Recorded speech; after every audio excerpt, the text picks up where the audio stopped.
Thank you all. Hello, good day, everyone. Good day.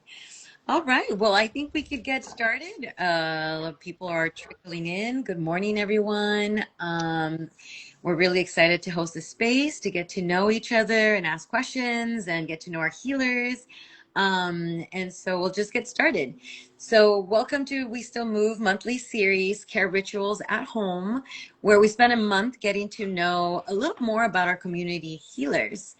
Um, I'll tell you a little bit of who we are. We are a community-based organization cultivating resilience and joy through movement, healing arts. Our trauma-informed practices is centering and celebrating ancestral practices. Sorry, I got caught up a little bit there. Um, we envision a world where embodiment paves the way for community and possibility, creating culturally affirming spaces to reconnect with ourselves and each other. And I pass it down to Misha.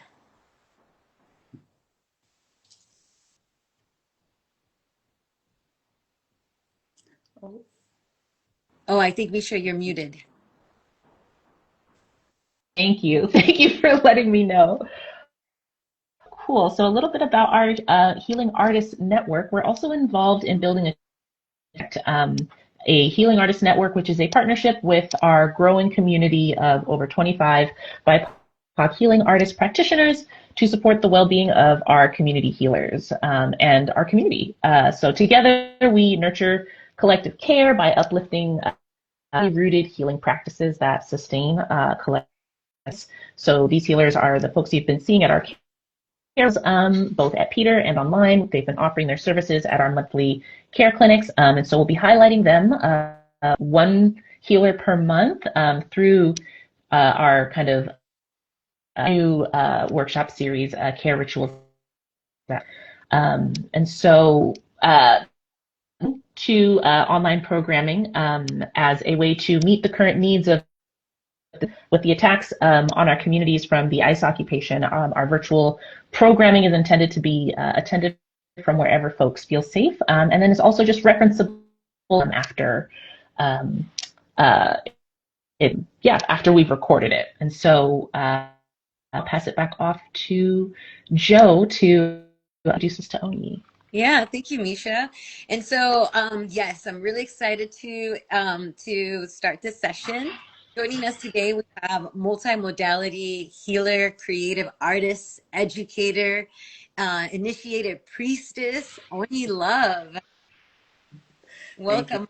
Thank you for having me. Thank you for holding this space within this virtual space and for the spaces that you hold in all the different ways that you have for a long time now. So. Thank you, thank you. And yeah, we're gonna take it off with a couple of questions. And anybody who's joining, please also feel free to comment and leave any questions, and we'll get through them hopefully in this 30 minutes together. And so, ONYI, just kicking us off, what healing arts do you practice, and can you share a little bit about them?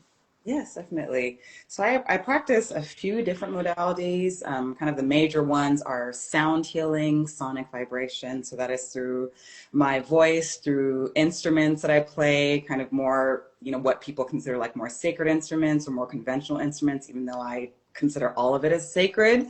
And also just the idea of creating sound. I mean, when you rub your hands together, that creates a sound. When you're walking through a forest or, on the grass and your feet are touching and crunching the leaves, that creates a sound. When you're moving in other ways, that creates a sound. So the idea is, how is that sonic vibration that is outside of us and the sonic vibration that is happening within us, because we have, our organs and our systems and all the processes that are happening, what is that supporting us as far as our healing, what does that look like, and how can that be used strategically to hold space for people to remember who they are.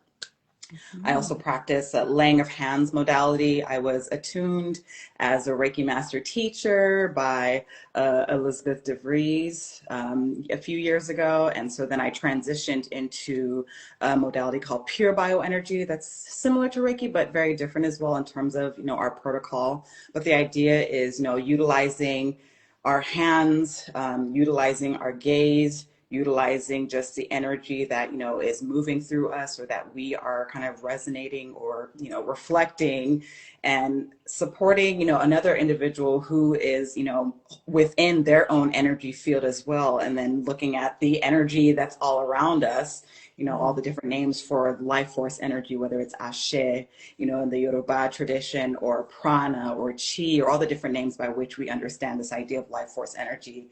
The idea is that, how are we manipulating it, utilizing it, holding space for it or with it in order to kind of trigger the natural healing response that every one of us has. So that is pure bioenergy. And then I also, utilize my words in conversation, in teaching, and just transmitting information from a verbal place that then, individuals, hear or experience however they experience that vibration of the words, the sounds, whatever that triggers within one's consciousness. And then whatever shifts and changes they make from that, then that in and of itself is transformative. And, I really say that my modality is me because I practice a few different modalities. And as I come in contact with various modalities and understandings and teachings, and just even seeing how my own energy in and of itself reflects itself in that moment, my modality is me. My modality is listening. My modality is paying attention and holding space for however the energy is wanting to move based on what that individual or that group that I'm working with has made an agreement to experience, in order to, again, trigger their natural healing response, in order to let go of what's not them, in order to be more of themselves in that moment, and hopefully going forward. Mm-hmm. And I've definitely experienced that, with the sound immersions and healing practice that you've brought in at their community clinics. And my second question is, with you being a portal of all of this, healing, energetic modality, what would you say is, how did you become to know this and be a healing practitioner in this modality? Great. I think it was following the breadcrumbs. It was attending to my own healing, just recognize, growing up, and, when you hit a certain age where you just start becoming more aware of the conditioning or the idea of the restrictions that, humanity places on itself, and then whatever kind of conflict that starts to create. And then I think we all kind of go on this journey that we call our lives. And so I kind of, I grew up in a very Christian household, and I was like all about Jesus and Christ and the Bible and take your Bible to school kind of thing. So that kind of laid a certain foundation for me. And I was also, raised in a West African household. So like how Christianity was filtered through the West African perspective, that's an interesting thing. And then later on, kind of moving away from that, which allowed me to become more open to just all the things that I hadn't been allowed to consider or look at, which really opened the doors for me learning about my ancestral systems, or one of them called Ifa, the ancestral indigenous system of the Yoruba people. I learned about that through, dance and music and performance, and then would later start understanding the philosophy, start understanding the cosmology, the medicine, and the practice. But, when I had stepped away from Christianity, Ifa started, the seeds were planted to start learning about that. I was also encountering other and traditions and just being like, oh my God, this is so amazing. This is so beautiful.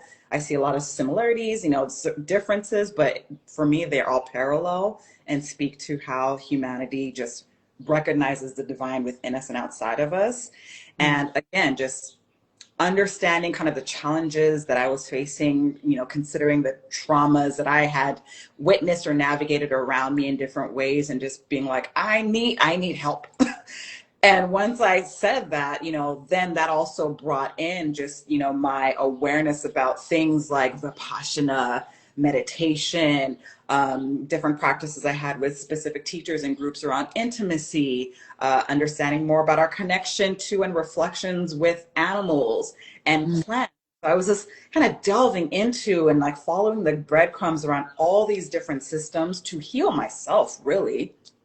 And then again, found Reiki through, I had experienced it with a friend And I was like, oh my God, what is this? I just, in addition to the experience that I was having, I was, sound and, like the feeling of subtle energy is also something that I pay attention to. And I was just so fascinated, like, I want to learn this. Like, what is this person doing?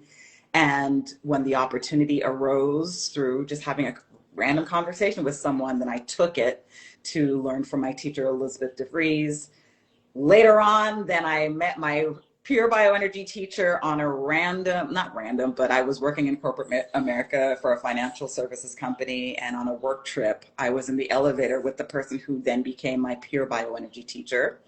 That, led to that practice. I've always been a musician. I started, when I was younger, playing the piano and singing. And so when I started to recognize the impact that my voice would have in certain spaces, or when people would ask me to, sing in more, healing or sacred spaces, then it made sense that, doing something like sound healing would be, aligned for me.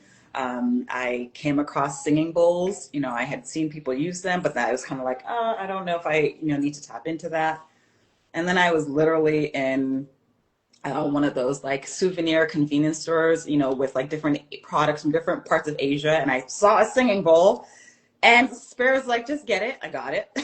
Played it, just kind of investigated with it myself. Went back to that same, store a few years later, saw a couple more. So then I bought those. So those became kind of like my OG metal singing bowls. And then during the pandemic, when just everyone was like panicking and inside and not doing much, I had just come out of my initiation. And I was just kind of in this energy of like, how can I help while I'm inside? So started utilizing my metal singing bowls to support. And then I just decided to invest in crystal singing bowls and did so. So then that just gave me that outlet to support utilizing the reflection and vibration of the singing bowls. So just kind of all these like little things, just like one breadcrumb after another. And alongside of that, my delving into learning about and anchoring into Ifa, the spiritual practice that I'm part of, was just, alongside of and holding space for that. And then it's like, from the time I learned about it in college, which is in 2003 to 2019, I became an initiated, I was initiated into the priestesshood of Osun and Obatala at that point. So it's just kind of this ongoing journey that I'm still on, where, my spirituality, the healing, and then the creativity, the artistry were just all kind of like parallel, intersecting, overlapping, kind of, you never know where one starts and one ends. And I just take it as the reflection, the reflection that I provide, whether, I'm singing in a moment or I'm speaking in a moment, laying hands, I'm silent, or I'm just there in my presence. However people use that to support themselves, or however it triggers people, to then take a look at or investigate what is there for them. I just show up, and I'm learning how to just show up more and more as I've healed and really anchored into the healing of my own wholeness. Then it just helps me to really hold space for whatever's coming up for people, whether individuals or groups.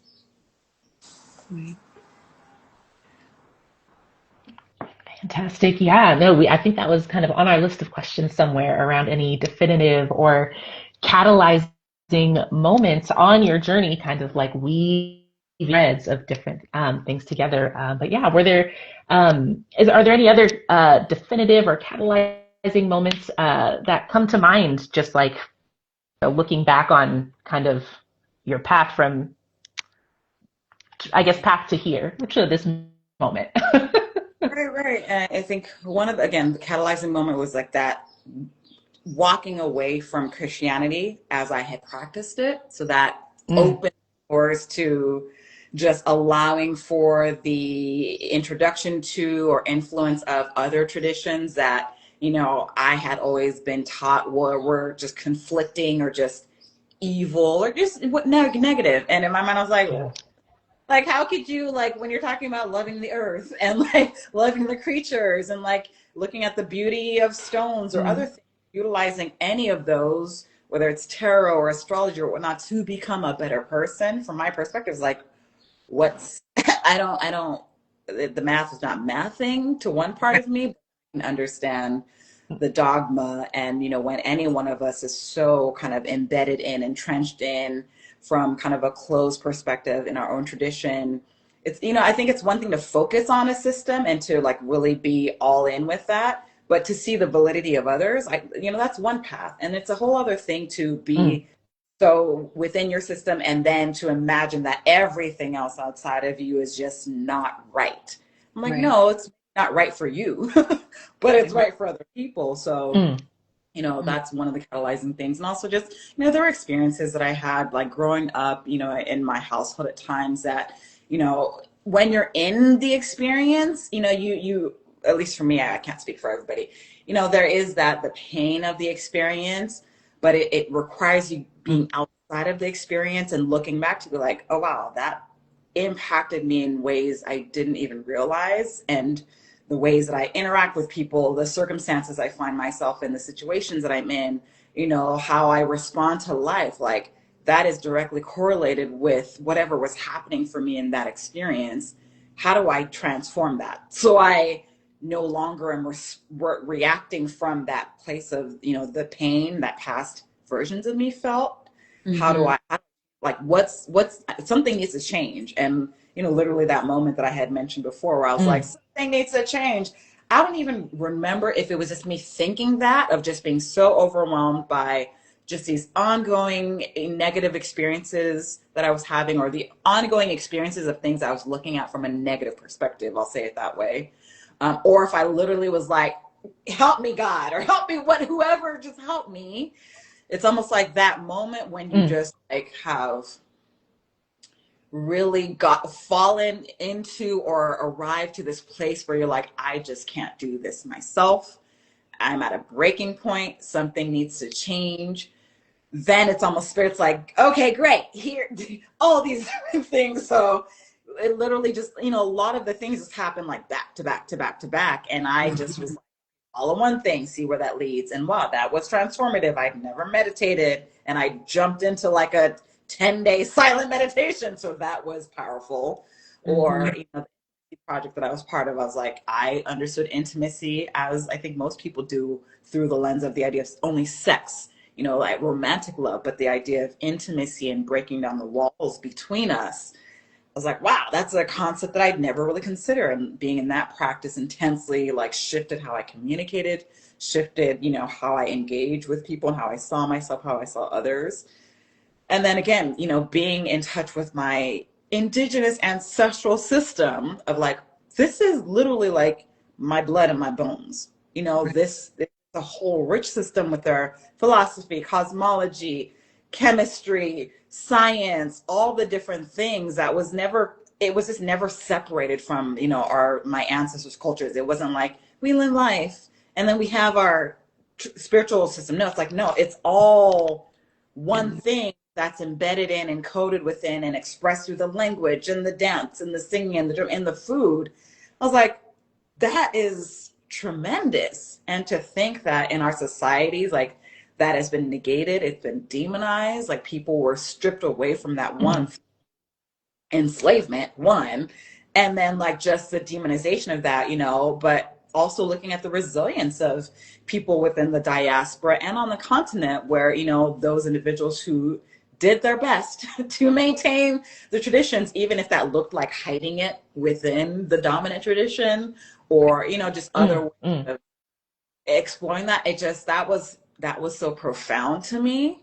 And it just, again, my practice with and my companionship with Ifa, and then just my ability to see kind of, life as like a global citizen, as like an earth being, as just like in, the indigenousness of all of us, like what is that, regardless of the name of the practices that we have, like that just became something that I started to, and I really continue to anchor in.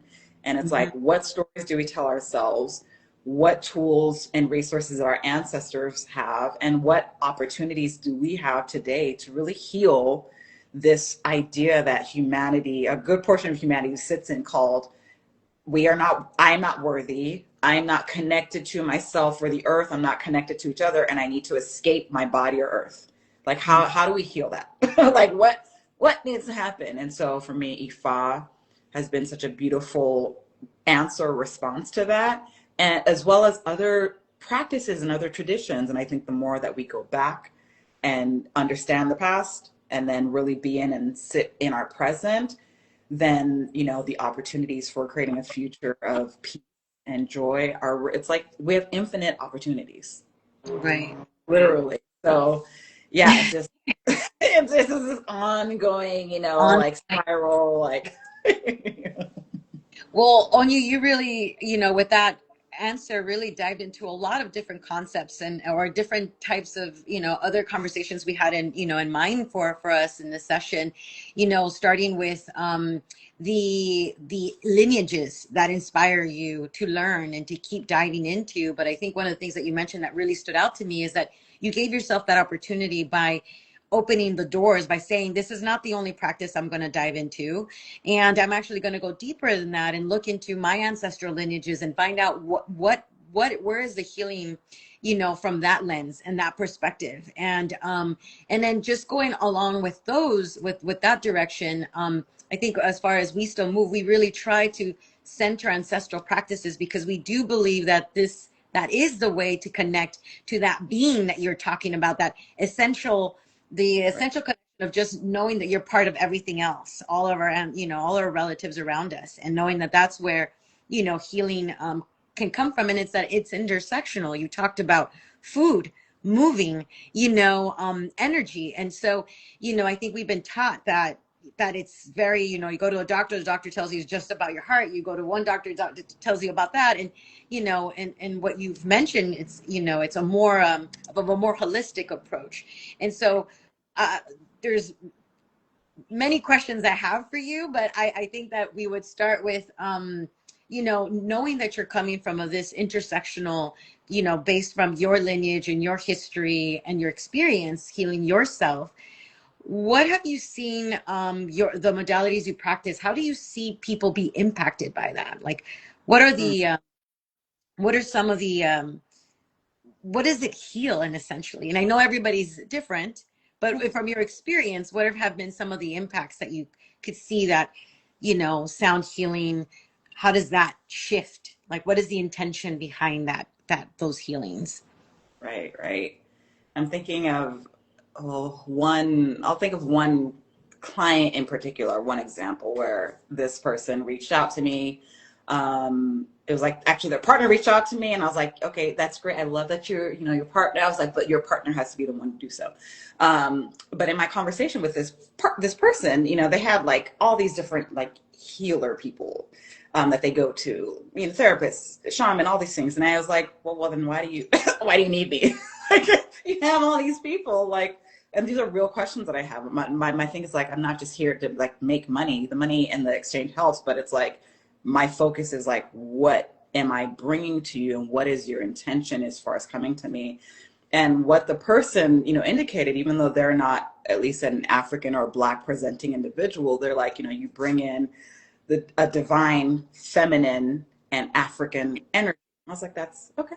That's very interesting that you were able to name that as like something that for you, your consciousness on some level recognizes that is a key to supporting your transformation. And the healing experience that we did, it was a more mixed modality where I did singing. I did utilize the bowls at times, and I was just kind of weaving in and out of kind of various modalities as I was paying attention to this person's responses, as I was listening to everything that I was getting, likely from their guides, their ancestors, their higher selves, and then my own, guides and spirits as they're holding space for all of it.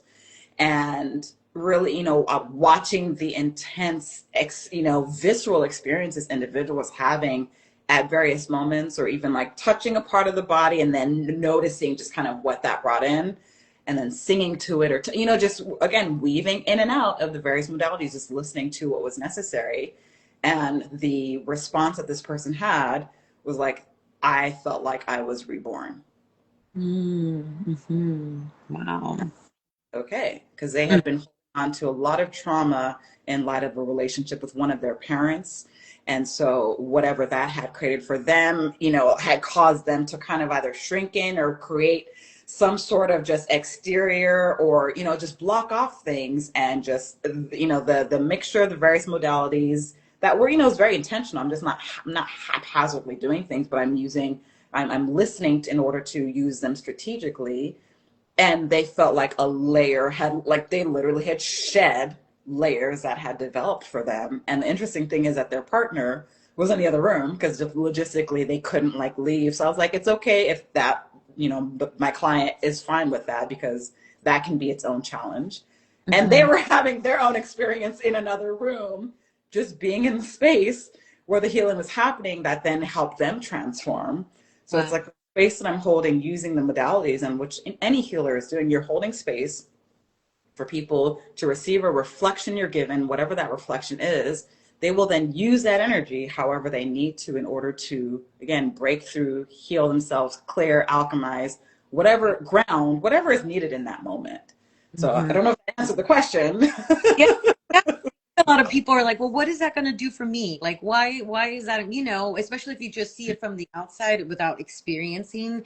And so hearing you and I can resonate that it does feel like an opener at points when that's what I need, or sometimes feel like you mentioned maybe there's a blockage, and so it does then can release a certain area. It brings awareness to where you're at too. So I think you did answer of all the different ways people can feel what are the benefits behind it. And of course I'm not we know that it's different for every person, but those are some of the impacts, is a release and you know, connectedness, becoming awareness, clarity, like you mentioned. I know that I have one thing too for people, because, you know, I think a lot of times many of us can come from this place of, what is this thing going to do for me? Which it makes sense, right? Like you have a challenge, you want to get rid of the challenge, and you're like, I need something to get rid of it. So like we look at it from like an extractive place in the sense.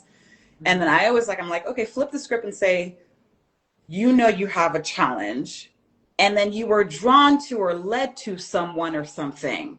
I say the question becomes, what is drawing me to you? When you ask that question and consider the answer, I think that flips the script. That was the same question I asked the person. I was like, you have all these different healers. Why do you need me? And that ability to answer it and to consider what the difference was, or even if you're like, I don't know what it is about you or this thing, I just keep getting that I need to go there, or it just keeps coming up, and I'm like, good, follow that. Right. And that, yeah, completely. And I think that comes from a very activated place. The person can then really spend some time and have a little bit of attunement first, you know, and then be part of the healing transformation or what they're asking or needing.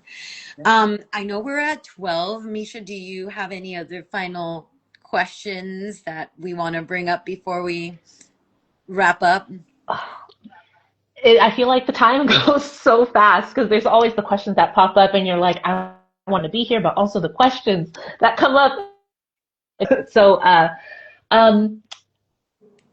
ONYI, I'll check in with you. Do you have time for kind of like just more question before we kind of, you know, close out with the socials and everything? I have some time, so cool. I think this is cool. I think so many healers we've connected with, there is this kind of like ancestral connection to their that they do, and so something that I'm interested in across just like the different things that invited people to come in and practice or provide for communities that we serve together is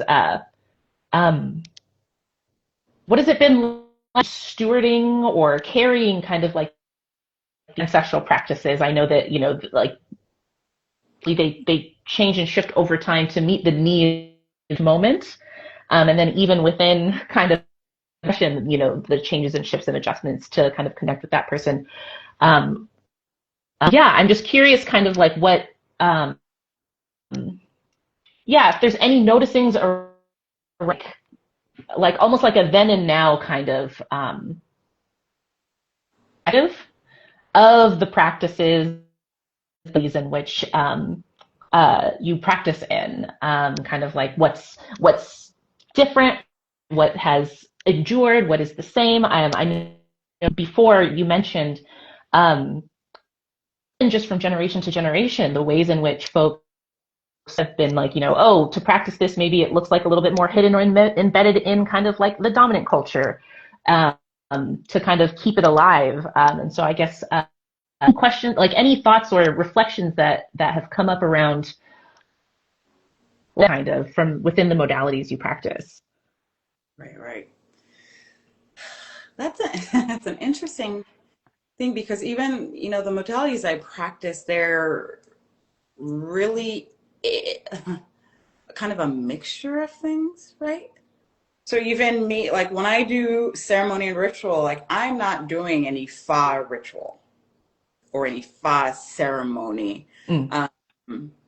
Like the practices and the experiences within my own like tradition that I'm, initiated into, like it's almost like that's kind of it's separate, but it's not. It's kind of separate because that's a whole system that has its own kind of tenets and requirements and considerations and languages. And I'm very much still a student within it, even if like ancestral standpoint, like it's like my blood and my DNA. So it's like on the one hand, it's like it's old. Yeah. There's a knowing, and the other hand, it's like I'm a baby still, and I'm still learning, and I'm with my Baba and my Iya and within my lineage, and learning, the language and learning the verses and learning the songs and the practices and doing, divinations and readings. Like I'm receiving them from my priest to anchor me, period. And then my healing and spiritual practice, as far as like how I hold space for others, that's kind of like a modality that I'm kind of creating myself from an understanding of sound, from an understanding of touch, from an understanding of language and words. So it's like I'm creating my own modality, but I'm also like I'm embodying and being healed and supported through, this ancestral tradition that's still practiced now. It's an ancestral but modern tradition.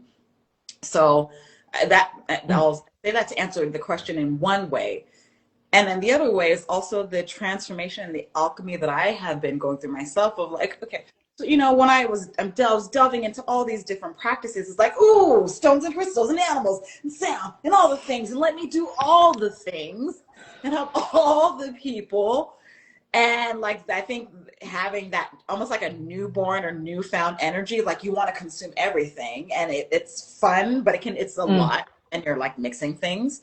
So then like the evolution for me has been to like, okay, great. Like, you don't have to do all the things now, like maybe go into one thing and kind of focus and like learn from that or practice that. Once that is complete and, you've learned or they've taught you what you need to, be taught. And then what's the next thing? Then kind of sitting with individual things and almost like getting more clarified and focused.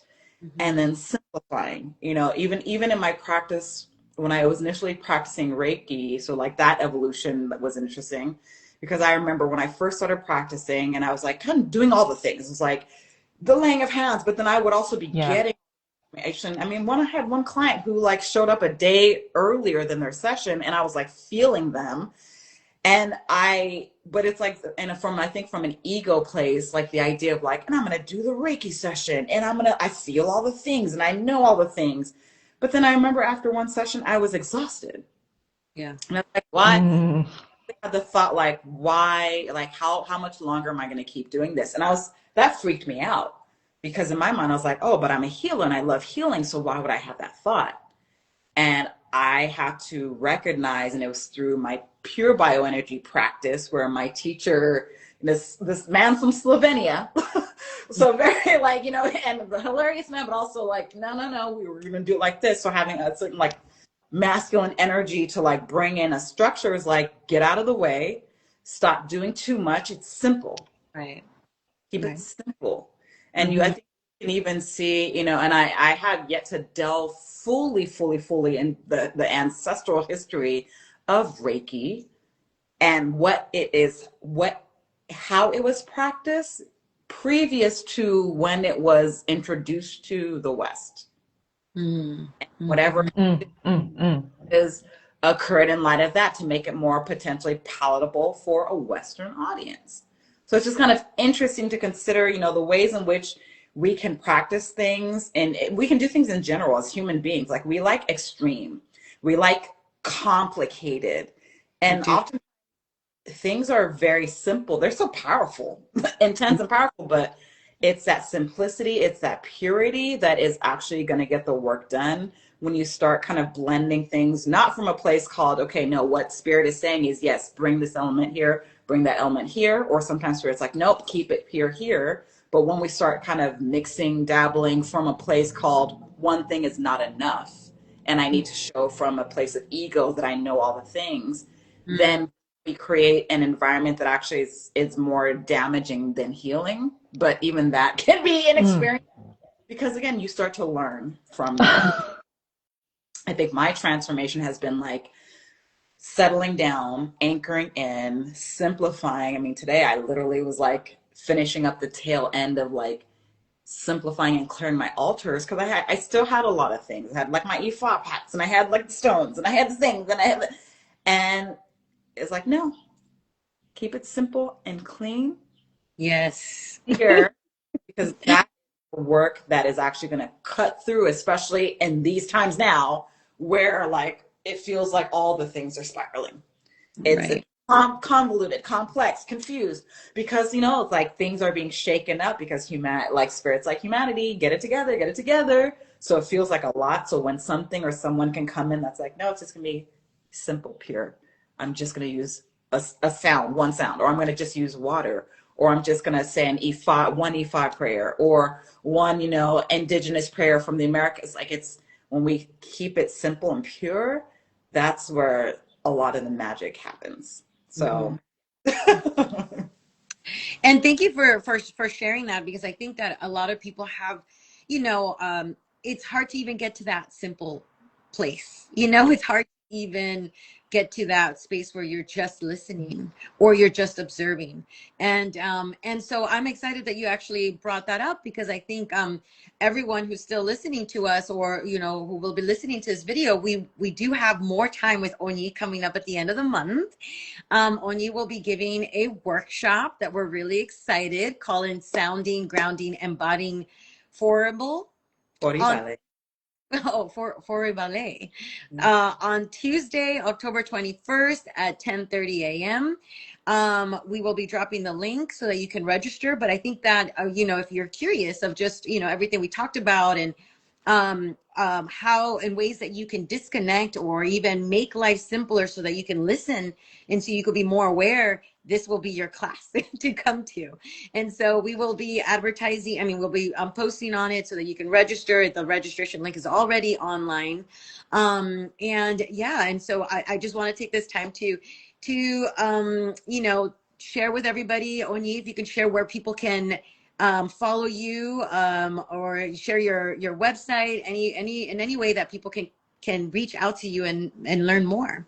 Yeah, definitely. So my website is www.onyi.love, Love.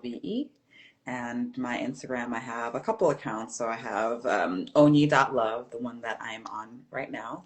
And I also have ONYI Love Heal the Healers. So that's work that I'm very passionate about. I know that I connect with. We still move around that work as well. Just in what ways do we support those people who support the people? So yes, I'm on Facebook as well. So ONYI Love Official on Facebook. I have a YouTube page. I'm across a few of the socials.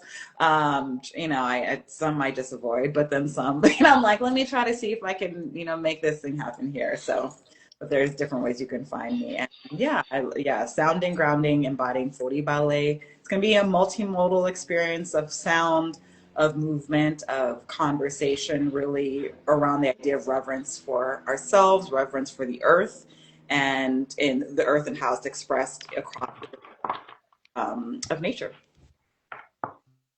Beautiful. Yay. Well, we're really excited to host this class and participate and be part of the class and invite everybody else to yeah, who's curious, come along, invite your friends, family. This is something that can be done at a lunch break, and to receive some healing. I don't know, Oh, Misha. awesome. Mhm. All right. Yeah, no, I'll go ahead and close this out. Thank y'all so much for joining us. If you want to continue supporting these upcoming workshops as well as these just, these practitioner healer interviews, our donation link will be posted kind of on once this posts as a reel. It'll all the information will be in there. You can also see what's up with We Still Move website, stillmove.org.